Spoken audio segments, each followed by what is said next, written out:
រ៉ាវជីវិតចង់លំអិតនៅក្នុងសាច់ក្តី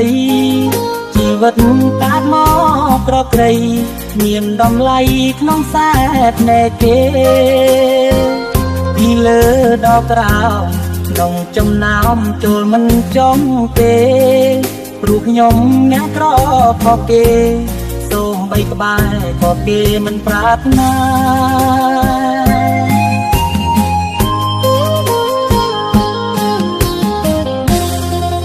កើតមកក្នុងលោកគ្រប់រូបតែងចង់មានបានគេខំសល់លុយសឡាន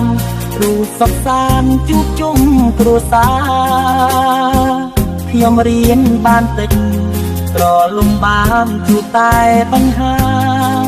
មិនដឹងដោះស្រាយយ៉ាងណានៅក្នុងចិនតាពីបាក់ស្ទើប្រេង